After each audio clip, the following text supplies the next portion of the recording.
اور یہ لکھ لیجئے وجوہات ہیں اس کی، زمین کو قدرتی دولت کیوں کہا جاتا ہے. ٹھیک ہے. اب یہ دو تصویریں آپ کے سامنے ہیں، ذرا ان کا مشاہدہ کرو. آپ اگر دیکھیں گے یہ تصویر تو آپ نے کہیں پر بھی دیکھا ہوگا. دیکھیے پہلی والی تصویر آپ جو دیکھ رہے ہیں یہ کہیں پر گڑھا کیا ہوا تھا زمین کے اندر. آپ دیکھیے گڑھا کا ایسے کیسے، تو سب جیسی مٹی ایک جیسی نظر نہیں آتی، بلکہ اس میں کچھ سطحیں نظر آتی ہیں ہم کو. دیکھو یہ اوپر کی ایک سطح ہے، اس کے بعد کی ایک الگ سطح ہے، پھر ایک سطح ہے نا، پھر ایک سطح ہے، اور اس طرح سے الگ الگ قسم کی سطحیں یہاں پر آپ کو نظر آتی ہیں. اس کو اس تصویر سے ہم سمجھتے ہیں، اس ڈرائنگ سے ہم سمجھتے ہیں. ٹھیک ہے جی. مٹی اوپر جو نظر آتی ہے آپ کو، یہ جو اوپر نظر آتی ہے اس کو رکازی مٹی کہتے ہیں. یہ نام نیا ہے ہمارے لیے.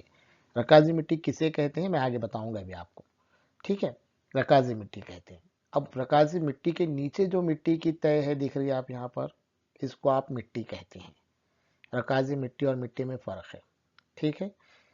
اس کے بعد دیکھیے جو پودے کی جڑ نیچے تک آئی ہے اس کو غیر پختہ مٹی کہیں گے. ٹھیک ہے. اس کے بعد مٹی کی تہ اور کنکر ہے، اور آخر میں زمین کے چٹان ہے. اس طریقے سے زمین کی ساخت ہے، یہ زمین کی بناوٹ ہے. تو سب زمین ایک جیسی نہیں ہے، بلکہ زمین کے نیچے اگر آپ جائیں گے تو دیکھیے چٹان ہے. ٹھیک ہے. تو یہ گڑھے سے بھی آپ یہاں سمجھ میں آتا ہے آپ کو. جب گھر بنا رہے ہیں کہیں پر اگر گڑھا کر رہے ہیں آپ جا کے ضرور دیکھیں، ناپیں اس کو. یہاں پر ٹیپ لگا ہوا ہے کہ بھی کون سی کتنی سینٹی میٹر تک ہے، کیا ہے وہ یہاں پر بتایا ہوا ہے. ٹھیک ہے. یہاں پر یہ ویڈیو کو روکنا ہے آپ کو، اور یہ تصویر آپ کو بنانی ہے، یہ والی پودے والی تصویر، اور اس کو نامزد کرنا ہے اور یہ یاد رکھنا ہے. ٹھیک ہے. تصویر اپنے کلاس کے جو واٹس ایپ گروپ ہوں گے اس میں آپ ضرور شیئر کریں. ٹھیک ہے. تو یہ مٹی کی تہیں ہم نے پڑھے. کون کون سی تہیں ہیں مٹی کی؟ پہلی تہہ کو کیا کہتے ہیں آپ؟ رکازی مٹی کہتے ہیں. دوسری تہہ کو مٹی، تیسری کو غیر پختہ مٹی، اس کے بعد مٹی کی تہہ اور کنکر، اس کے بعد آخری تہہ جو ہے وہ چٹان. ٹھیک ہے. اب ہم دیکھیں گے مٹی کو تھوڑا سا سمجھیں گے. جیسا بھی آپ نے دیکھا تھا کہ بھی رکازی مٹی یعنی کیا. تو رکازی مٹی یعنی کیا؟ تو نباتات اور حیوانات کے باقیات سے بنتی ہے، اسے رکازی مٹی کہتے ہیں. حیوانات پڑھیے اس کو. ٹھیک ہے. نباتات اور حیوانات کے باقیات سے. باقیات یعنی کیا؟ سمجھو کوئی اگر کوئی پرندہ مر گیا یا کوئی حیوان جیسے کتا، بلی یا انسان یا جانور مر گیا تو زمین میں کیا ہو جاتے ہیں؟ دفن ہو جاتے ہیں. ٹھیک ہے. ان کے جو باقیات ہیں اس سے جو مٹی بنتی ہے وہ رکازی مٹی کہلاتی ہے. جب پتے گر گئے نیچے، سوکھے پتے نیچے گر جاتے ہیں، وہ مٹی میں تبدیل ہو جاتے ہیں، تو اس سے جو مٹی بنتی ہے اسے ہم کیا کہتے ہیں؟ رکازی مٹی کہتے ہیں. ٹھیک ہے. دوسرے مٹی کی دوسری تہہ ہے جس کو ہیومس مٹی کہتے ہیں، یا مٹی بھی کہتے ہیں. ہم نے دیکھا تھا دوسری تہہ کو کیا کہا جاتا ہے؟ ہیومس مٹی، یا خالی مٹی بھی ہم کہہ سکتے ہیں. جو کس سے بن رہی؟ دیکھیے کریم. کریم یعنی کیڑے مکوڑے، ہے نا، یہاں دیا ہوا ہے کیڑے مکوڑے، ریت اور کنکر سے بنتی ہے. ٹھیک ہے. نیچے کی تہہ میں، رکازی مٹی کے نیچے کی تہہ میں کیڑے مکوڑے ہوتے ہیں، اس سے بنتی ہے. تیسری تہہ جو رہتی غیر پختہ مٹی، وہ کنکر، پتھر اور چٹان سے بنتی ہے نا. اس کے اندر اس میں تھوڑی سی مٹی کی کمی ہو جاتی. غیر پختہ مٹی کے اندر مٹی کم رہتی بلکہ کنکر اور پتھر زیادہ رہتے ہیں. ٹھیک ہے. مرم بھی جسے آپ کہہ سکتے ہیں، مرم کہتے ہیں، دیکھو عام زبان میں مرم کہتے ہیں اس کو. غیر پختہ مٹی کہیں گے، یعنی ایسا ہاتھ سے ٹوٹ جائے گی، اس کے اندر کوئی پکڑ نہیں رہتی مٹی کے اندر، اس کو ہم غیر پختہ مٹی کہتے ہیں. کیا کیا رہتے ہیں اس کے اندر؟ کنکر، پتھر اور چٹان سے بنتی ہے. ٹھیک ہے. تو یہ جو مٹی بن رہی ہے، مٹی کی تیاری کا جو عمل ہے وہ آسان نہیں ہے، بلکہ وہ بہت دنوں والا، دیر پائے. مٹی بنتی کیسے پہلے ہم سمجھیں گے. تو یہ مٹی جو ہم دیکھ رہے ہیں تو کیسے بنتی؟ تو یہ چٹانوں کی جھیج ہوتی. جھیج یعنی کیا؟ جھیج یعنی کیا؟ کم ہونا، گھٹنا، ہے نا، اس کو ہم جھیج کہیں گے. گھسائی ہونا جسے ہم کہتے ہیں. تو چٹانوں کی جھیج ہوتی. اب چٹانوں کی جھیج کیسے ہوتی؟ تو چٹانوں پر موسموں کا اثر ہوتا. بارش کی وجہ سے، بارش کے پانی کی وجہ سے چٹانوں میں جھیج ہوتی. دھوپ کی وجہ سے چٹانوں کی جھیج ہوتی. جانوروں کے چلنے پھرنے سے چٹانوں کی جھیج ہوتی ہے. ایسے موسموں کا اثر ہوتا اور اس کی وجہ سے چٹانوں کی جھیج ہوتی، اور اس سے کیا ہوتی؟ مٹی تیار ہوتی. ٹھیک ہے. دوسری بات، مٹی کیسے تیار ہوتی ہے؟ نباتات کی جڑوں سے. جو مردہ میں بتایا نا کہ جو مردہ نباتات ہیں ان سے بھی کیا ہوتی؟ مٹی تیار ہوتی ہے. ٹھیک ہے. اور مردہ حیوانات سے بھی، جیسے جانور ہیں، کتا، بلی، انسان، ان کے مرنے کے بعد کیا ہوتا ہے؟ ان کا جسم جو ہے، جسم کا پورا تجزیہ ہو جاتا اور اس سے بھی مٹی تیار ہوتی. ٹھیک ہے. تو مٹی تیار ہونے کا عمل بہت سست رفتار ہے، کہ ایسے جلدی مٹی تیار نہیں ہوتی. کتنی دیر لگتی ہے اس کو تیار ہونے کے لیے؟ دیکھیے آپ، 2.5 سم موٹی مٹی کی تہہ کی تیاری میں تقریباً 1000 سال لگ جاتے۔ غور کرو آپ، کتنا 1000 سال کا وقفہ بہت زیادہ ہوتا ہے۔ آپ کی عمر 10-12 سال ہے، 100 سال کی جس کی عمر ہوتی ہے تو بہت سمجھا جاتا، تو 1000 سال یعنی کیا، بہت سارے۔ 2.5 سم کتنا ہوتا ہم دیکھیں گے، یہ اسکیل پہ آپ دیکھو، یہ اسکیل دکھ رہی ہے آپ کو، کہاں سے شروع ہے؟ 0 سم سے شروع ہے، 10 تک ہے۔ بتائیے 2.5 سم کہاں پر آئے گا؟ دیکھو یہ لال لکیر جو نشان بتا رہی ہے آپ کو، یہ 2.5 سم کو ظاہر کر رہی ہے۔ اتنی اگر مٹی کی تہہ تیار ہونا ہے، یہاں سے 0 سے لے کے اگر اتنی مٹی کی تہہ تیار ہونا ہے تو اس کے لیے کتنے سال لگ رہے؟ 1000 سال لگ رہے، ہے نا؟ یعنی مٹی کی تیاری کا عمل کیا ہے؟ بہت سست ہے، سمجھنے کی بات ہے۔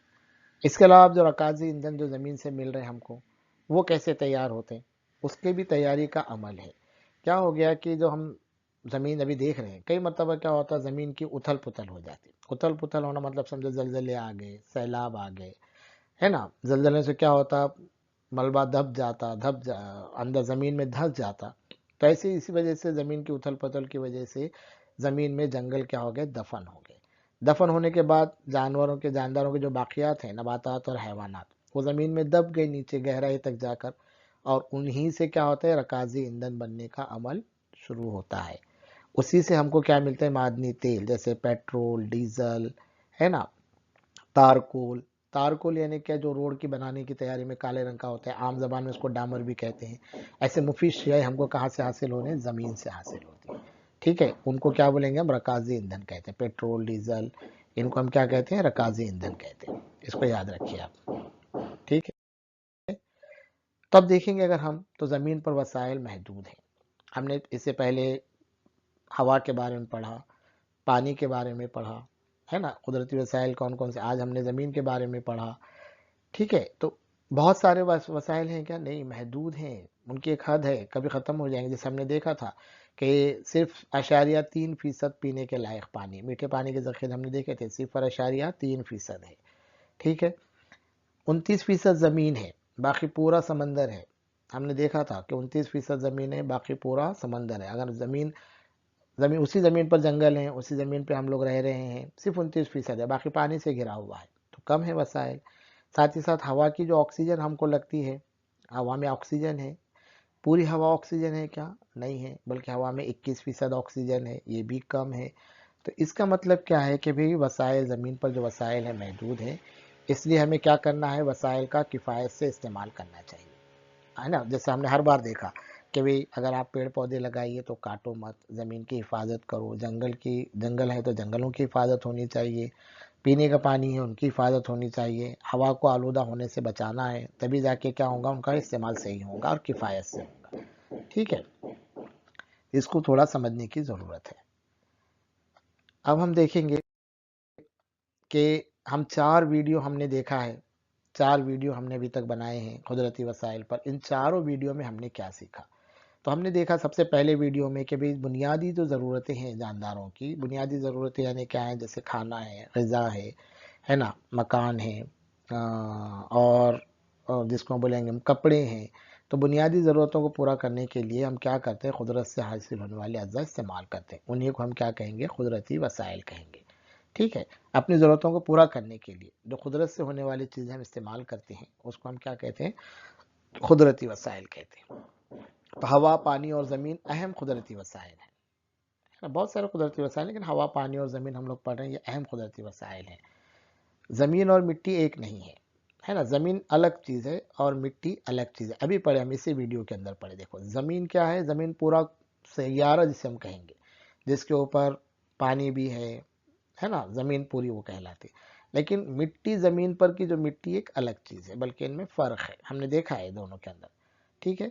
مٹی میں کیا ہے؟ مٹی میں حیاتی اور غیر حیاتی اجزاء ہوتے ہیں، جو جانداروں کے باقیات سے مٹی بن رہی ہے اور مردہ چیزوں سے بھی مٹی بن رہی، ٹھیک ہے؟